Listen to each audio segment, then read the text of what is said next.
Hello viewers, আশা করি সবাই খুব ভালো আছেন। আবারও একটা নতুন ভ্লগে আপনাদেরকে ওয়েলকাম জানাচ্ছি। আপনারা দেখছেন ডেইলি লাইফ ইন্সপিরেশন।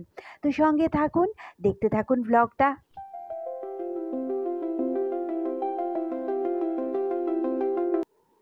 আজকে মঙ্গলবার, আর এটা আমরা এখন যাচ্ছি হাওড়ার ব্রিজের ওপর দিয়ে। বাড়ি থেকে বেরিয়েছিলাম ওই 11:30টার দিকে, আর এই যে এবার পৌঁছে গেছি হাওড়া স্টেশনে। আজকে আমি, আমার বাবা আর আমার ছেলে, আমরা তিনজন যাচ্ছি মেদিনীপুরে। তো আমার বাবা টিকিটটা কাটতে গেছে, আমরা এখানে ওয়েট করছিলাম। তো এবার পৌঁছে গেছি এই জায়গাটাতে, এখানে একটু বসলাম। তারপর 15 নাম্বার প্ল্যাটফর্ম থেকে আমরা খড়গপুর লোকালে উঠে পড়েছি, আর এটা পেরোচ্ছি রূপনারায়ণ নদী, তারপরেই পড়লো কোলাঘাট স্টেশন।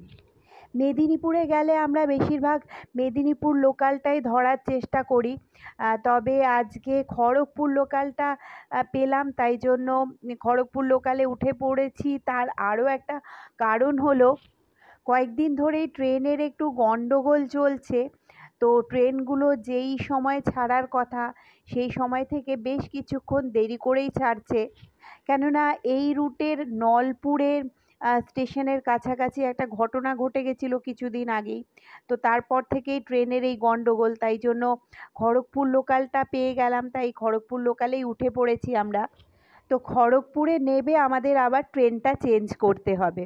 আর এই যে এখানে ডাব চলে এসেছিলো, তাই জন্য আমরা ডাব নিয়েছি।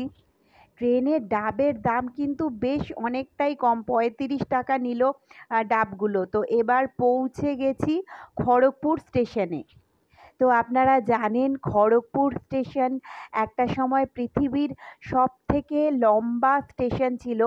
এখন বোধহয় অন্য কোনো স্টেশন সেই স্থানটা নিয়েছে।